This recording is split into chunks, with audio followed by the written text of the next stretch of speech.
बिस्मिल्लाहिर्रहमानिर्रहीम। अस्सलाम वालेकुम नाजरीन, इस्लामी स्कॉलर से जुड़ी बड़ी लेटेस्ट अपडेट्स के साथ आपकी खिदमत में हाजिर हैं। सबसे पहली और बड़ी अपडेट इंजीनियर मोहम्मद अली मिर्ज़ा साहब के हवाले से है। इंजीनियर साहब ने अपने हालिया संडे स्पेशल बयान में अपने ऊपर कातलाना हमला करने वाले तमाम हमलावरों के नाम अहम पैगाम जारी किया है। इंजीनियर मोहम्मद अली मिर्ज़ा साहब ने कहा है कि पहले हमलावर को तो उन्होंने मुआफ़ किया था, लेकिन उसके बाद जितने भी हमलावर हैं वो तमाम के तमाम मफरूर और इश्तिहारी हो चुके हैं और उन्हें उन सब पर तरस आता है। इस हवाले से रमज़ानुल मुबारक में इंजीनियर मोहम्मद अली मिर्ज़ा साहब ने क्या बड़ा ऐलान किया है अपने ऊपर कातलाना हमला करने वाले तमाम हमलावरों के हवाले से, चले उनका ये बयान सुनते हैं। तो आज मैं इस प्लेटफॉर्म से एक हैरान कुन अनाउंसमेंट करने लगा हूं। हो सकता है हमारे स्टूडेंट्स को ये बुरी लगे, बाकियों को तो शायद ये अच्छी लगे, लेकिन स्टूडेंट्स के लिए शायद ये बुरी खबर हो, बुरी अनाउंसमेंट हो कि ये जितने लोग भी अटेम्प्ट करने वाले थे इनमें से एक को तो मैंने माफ कर दिया था जो शुरू में आया था। बकिया के जितने हैं 9 के 9 जलील हो रहे हैं, चंद एक उनमें से इश्तिहारी हो चुके हैं। इश्तिहारी का मतलब आपको पता क्या?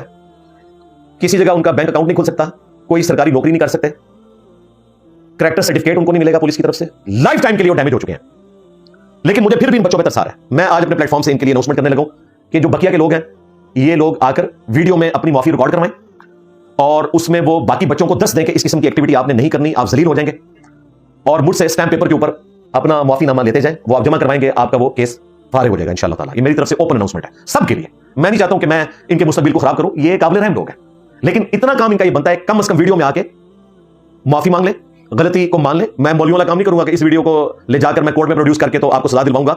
कोर्ट को बताने के लिए हमारे पास एविडेंस मौजूद है, फिजिकल भी मौजूद है, वीडियो कैमरे वाले भी मौजूद है। लेकिन इस वीडियो से मैं ये फायदा लूंगा कि पब्लिक के अंदर और जो ज़ोंबीज पैदा किए ना इन मजहबी जमातों ने और एस्टैब्लिशमेंट ने, उनको एटलीस्ट समझा सके। मुझे ये जो अटैक करने वाले लोग हैं इन पर तरस आता है, वल्लाह मेरे साथियों को भी पता है, कोई गुस्सा नहीं आता। कोई स्कूल में पढ़ने वाला बच्चा है, कोई मदरसे में हिफ्ज के लिए मां बाप ने डाला, वर्ग लाया गया, किसी कॉलेज में सप्लियां आ रही थी तो उसने कहा चले दुनिया तो मेरी खराब हुई है, आखिर तो मैं बना लूं। और हालत यह है कि यहां आने से पहले बकायदा रुके लिखे होते हैं कि मैं फंदे को चूम लूंगा, मैं मुमताज कादरी के मिशन को लेकर चलूंगा, मैं इल्मुद्दीन के मिशन को आगे लेकर चलूंगा, और अगले दिन जमानत अप्लाई की होती है और उस पर लिखा होता है कि मैं तो कभी जेलम अकेडमी आया ही नहीं। ये मुझ पर झूठा इल्जाम लगाया गया। एक दिन के अंदर सारे का सारा इनकलाब तो बढ़ गया, और सारों के साथ, क्योंकि सेहत जुर्म से इनकार करेंगे तो जमानत के लिए अप्लाई करेंगे ना। अगर वो लिख दें कि हम आए थे और हमने ये किया है तो जमानत तो नहीं मिलेगी, फिर तो सजा मिलेगी 7 महीने से लेकर 4 साल तक, और अगर ज्यादा सीवियर केस है तो 10 साल तक अंदर। तो सेहत जुर्म से इनकार करते थे, तो मुझे इन पे तरस आता है। अपने इसी बयान में इंजीनियर मोहम्मद अली मिर्ज़ा साहब ने तमाम वालिदैन से भी रिक्वेस्ट किया है कि वो अपने बच्चों पर नज़र रखें और उन्हें ऐसे शिद्दत पसंद और मुफाद परस्त टोले से दूर रखें जो उनके बच्चों को अपने मुफादात के लिए इस्तेमाल करते हैं। और मैं माँ बाप से भी रिक्वेस्ट करूंगा इनके कि अपने बच्चों के ऊपर नजर रखें कि रेडिकलाइज ना हो रहे हो मौलवियों के हाथों, क्योंकि मौलवियों ने कभी अपना कोई बच्चा लॉन्च नहीं करना। खादिम रिजवी साहब के 2 बेटे थे जो आजकल छुपे हुए हैं, साद रिजवी साहब, अनस रिजवी साहब, अल्लाह ताला उनकी मुश्किलात आसान करे और उनको हिदायत भी दे, आमीन। लेकिन खादिम रिजवी साहब ने इनको लॉन्च नहीं किया। आज तक किसी मौलवी का बेटा लॉन्च नहीं हुआ, किसी पीर का बच्चा लॉन्च नहीं हुआ, हमेशा लोगों के बच्चों को लॉन्च करवाते हैं। नाज़रीन, नेक्स्ट अपडेट ये है कि इंजीनियर मोहम्मद अली मिर्ज़ा साहब की इरशाद भट्टी साहब के साथ न्यू पॉडकास्ट हुई है। इस पॉडकास्ट में इरशाद भट्टी साहब ने इंजीनियर साहब की रिटायरमेंट के हवाले से दिए गए 2 अलग अलग बयानात के हवाले से वजाहत पूछी, जिसपे इंजीनियर मोहम्मद अली मिर्ज़ा साहब ने कहा कि ये बयानात अलग अलग मौके पर दिए गए हैं और एक भगोड़े सहाफ़ी ने उनके खिलाफ ये मुहिम चलाई है। इस हवाले से इंजीनियर मोहम्मद अली मिर्ज़ा साहब ने मजीद क्या कहा, चले उनका ये जवाब सुनते हैं। सर आखिरी सवाल है, मेरी तो नौकरी 2017 में एस्टेब्लिशमेंट की वजह से फारिग हुई, मैं तो इनका डसा हुआ हूँ। मैंने एक बंदे को खत लिखा, मैंने इमरान खान को भी खत लिखा कि मेरे साथ जुल्म हुआ, मैंने कोर्ट से भी रजू किया, ये जो मैंने आज बड़ा नज़ाती बना इसके पास मेरा केस लगा, उस वक्त उनका बगल बच्चा बना हुआ।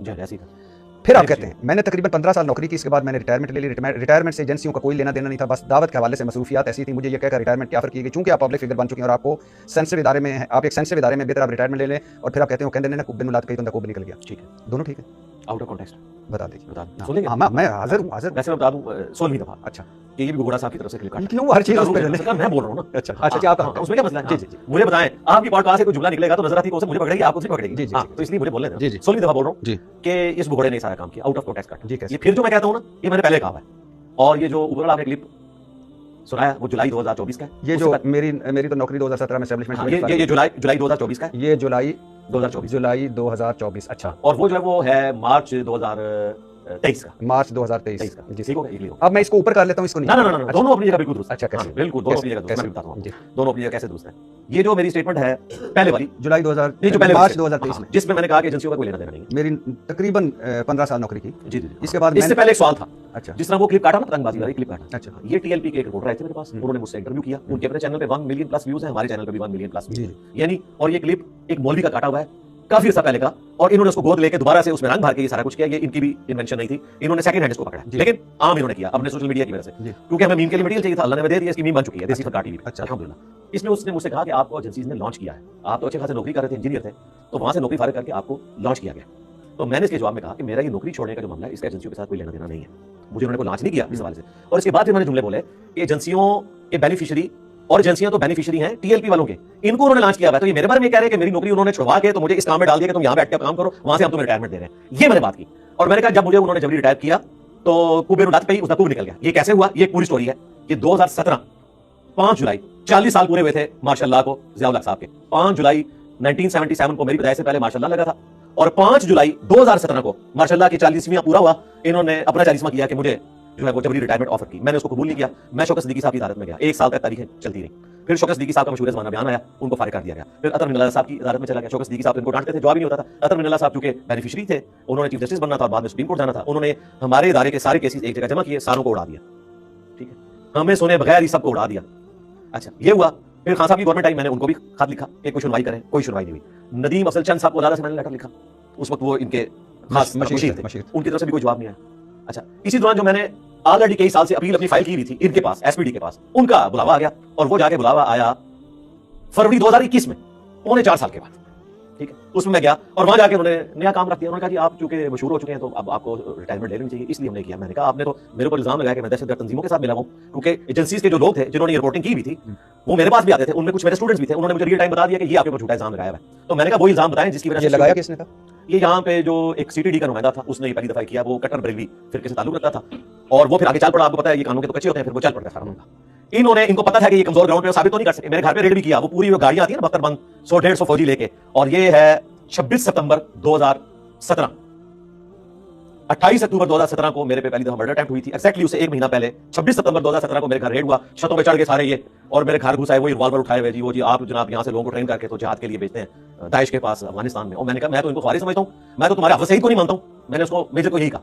उस वक्त तक हाफिज सईद इनके बगल बच्चे थे, और उन दिनों आपने बुरा नहीं मानना, उन दिनों वो NA 120 का इलेक्शन हो रहा था मरीम नवाज वाला, और खालिद रिजवी साहब का कैंडिडेट खड़ा हुआ था। तो मैंने कहा आपने तो उसकी मिली मुस्लिम लीग बना के, वो हाफिजुल्लाह इधर नहीं कहते आप?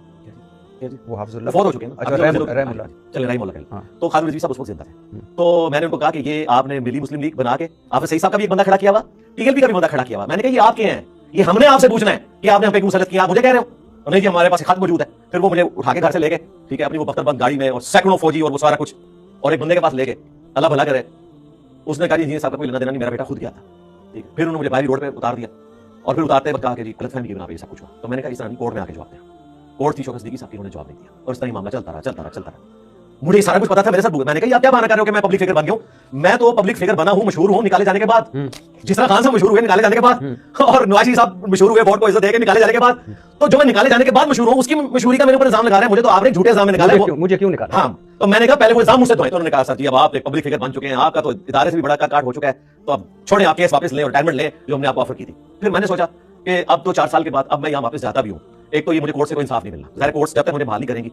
वो फिर काजी फायजीसा साहब भी आए, सुप्रीम कोर्ट तक भी वो केस नहीं जा सका, वो डेट ही लगती थी, आज तक डेट ही लगी, देखे 2026 आ गया, और अभी तक हमारे वो 300 लोग इस तरीके से बाहर हैं। तो मैंने फिर कहा कि चले कुबेर लत पे ही थे, कुबेर कुब निकल गया। ये एक पूरी स्टोरी है, ये टिकट चूज की है, और उस जुमले में उसका ताल्लुक था कि उन्होंने कहा कि आपको रिटायर करवाया उन्होंने ताकि आप यहाँ पे लॉन्च करें। मैंने कहा मेरी रिटायरमेंट का इस दीन के काम से लेने देंगी।